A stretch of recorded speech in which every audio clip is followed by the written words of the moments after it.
Hello दोस्तों, आज की इस वीडियो में हम जानेंगे पोस्ट ऑफिस की most popular scheme KVP scheme है, यानी कि किसान विकास पत्र स्कीम के बारे में, जिसमें आप जितना भी पैसा लगाएंगे वह एक निश्चित समय के बाद 2 गुना हो जाएगा। यानी कि यदि आप 1 लाख रुपए लगाते हैं तो वह 2 लाख रुपए हो जाएगा, और यदि आप 5 लाख रुपए लगाते हैं तो वह 10 लाख रुपए हो जाएगा। वैसे आप नीचे कमेंट करके ये ज़रूर बताएं कि आप पोस्ट ऑफिस में कितना रुपया लगाना चाहते हैं, ताकि मैं उसी के अनुसार कैलकुलेटर से कैलकुलेट करके बताऊं कि आपको कुल कितने रुपए का रिटर्न मिलेगा। तो चलिए जान लेते हैं पोस्ट ऑफिस की केवीपी स्कीम 2026 के बारे में पूरी जानकारी। जैसे कि पोस्ट ऑफिस में केवीपी खाता कैसे खुलवाएं, इसके लिए कौन कौन से डॉक्यूमेंट्स की ज़रूरत होगी, कितने पैसों से केवीपी स्कीम शुरू कर सकते हैं, कितना ब्याज मिलेगा, नॉमिनी फैसिलिटी है या नहीं, खाता को एक पोस्ट ऑफिस से दूसरे पोस्ट ऑफिस में ट्रांसफर कर सकते हैं या नहीं, ये सारी जानकारियां आज की इस वीडियो में मैं आपको बताऊंगा। तो आइए दोस्तों, सबसे पहले देखते हैं कि केवीपी खाता खोलने के लिए आवश्यक दस्तावेज यानी कि कौन कौन से डॉक्यूमेंट्स की जरूरत पड़ती है। तो इसके लिए आपको Aadhaar card, PAN card, 2 passport size photo और मोबाइल नंबर, इन 4 चीज़ों की ज़रूरत पड़ने वाली है। तो देखिए दोस्तों, आधार कार्ड और पैन कार्ड आज के समय में केवाईसी के लिए मैंडेट हो गया है, आपको लगाना ही पड़ेगा। 2 पासपोर्ट साइज फोटो लेंगे, एक आपको पासबुक पर चिपकाना होगा और दूसरा जो है जब आप फॉर्म भरेंगे तो उसमें आपको चिपकाना होगा। मोबाइल नंबर, आप ट्रांजैक्शन के डिटेल जानने के लिए, ट्रांजैक्शन जितना भी ट्रांजैक्शन होगा उसका मैसेज आपको आता रहेगा, इसके लिए एसएमएस आता रहेगा, एसएमएस। ओके, तो इसके लिए ज़रूरत होती है कि आप अपने मोबाइल नंबर को अपने अकाउंट से अटैच करवाएं। आगे देखते हैं केवीपी खाता कैसे खोलें। तो देखिए दोस्तों, केवीपी खाता खोलने के लिए आपको सबसे पहले अपने नज़दीकी पोस्ट ऑफिस में जाना होगा, वहाँ पर केवीपी का फॉर्म लेना होगा।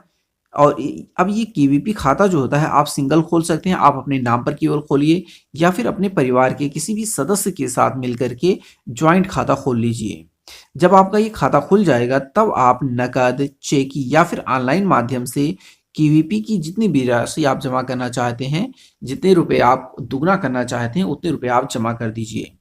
दूसरा तरीका होता है ऑनलाइन तरीका। देखिए, ऑनलाइन तरीके से आप केवीपी खाता केवल वही लोग खोल सकते हैं जिनका पहले से पोस्ट ऑफिस में कोई अकाउंट है और वो लोग पोस्ट ऑफिस की जो नेट बैंकिंग होती है उसको यूज़ कर रहे हैं। अगर आप नेट बैंकिंग यूज़ नहीं कर रहे हैं तो फिर आप जो है ऑफलाइन तरीके से इसी तरीके से खाता खोल सकते हैं। लेकिन अगर आप नेट बैंकिंग इस्तेमाल कर रहे हैं तो आपको नेट बैंकिंग ओपन करना है और वहाँ पर आपको रिक्वेस्ट सेक्शन होता है।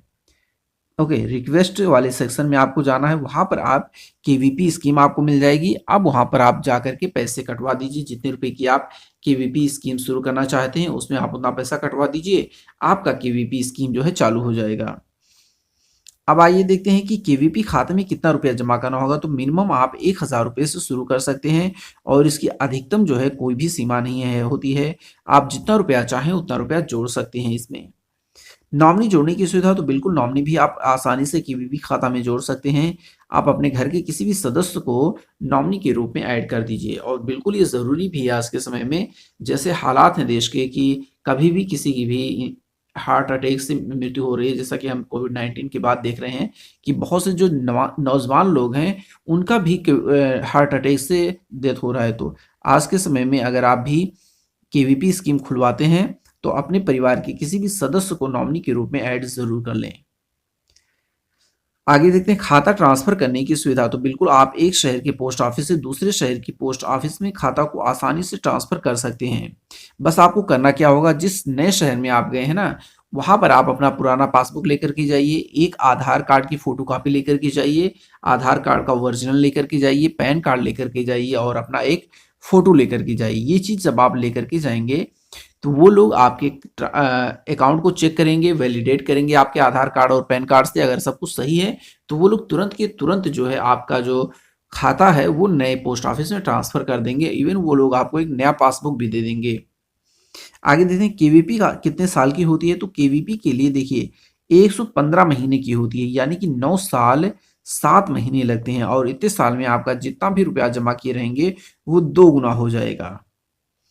इंटरेस्ट रेट के हिसाब से अगर बात की जाए कि इंटरेस्ट रेट कितना मिलता है, तो 7.5% का इंटरेस्ट रेट मिलता है। लेकिन इसका कोई मतलब नहीं है, क्योंकि हमें भाई 9 साल 7 महीने तो वेट करना ही है, तो इंटरेस्ट रेट का इतना कोई वैल्यू नहीं दिखता है। लेकिन अगर आप जोड़ेंगे कि हमारा जो है पैसा दुगना कितने साल में होगा, तो आप जितना भी पैसा लिए रहेंगे उसका जो है 7.5% के हिसाब से वार्षिक ब्याज की गणना करेंगे, तो 9 साल 7 महीने में ही वो पैसा दूना होता हुआ आपको दिखने वाला है। पोस्ट ऑफिस केवीपी खाता पर रिटर्न कितनी मिलेगी, आइए देख लेते हैं। तो देखिए बिल्कुल सेम साधारण सी बात है कि इसमें जो है जितना हम पैसा लगाएंगे वो दुगना होता है। तो अगर हम 50,000 रुपये लगाते हैं, तो 9 साल 7 महीने के बाद 7.5% की वार्षिक ब्याज की दर के हिसाब से हमारा ये 50,000 रुपये था वो 1 लाख रुपये हो जाएगा। इसी तरह से अगर आप 1 लाख रुपए लगाते हैं, तो 7.5% की वार्षिक ब्याज की दर के हिसाब से आपका पैसा 1 लाख लगाया था, आपका 2 लाख रुपए हो जाएगा। इसी तरह से अगर आप 5 लाख रुपए जो है केवीपी स्कीम में लगाते हैं, तो 9 साल 7 महीने के बाद आपका ये पैसा 10 लाख रुपए हो जाएगा। और अगर आप 10 लाख रुपए जो है केवीपी स्कीम में लगाते हैं 9 साल 7 महीने के लिए, तो 7.5% की वार्षिक ब्याज की दर से ये हमारा अकाउंट 20,000 रुपये 20 लाख रुपए हो जाएगा।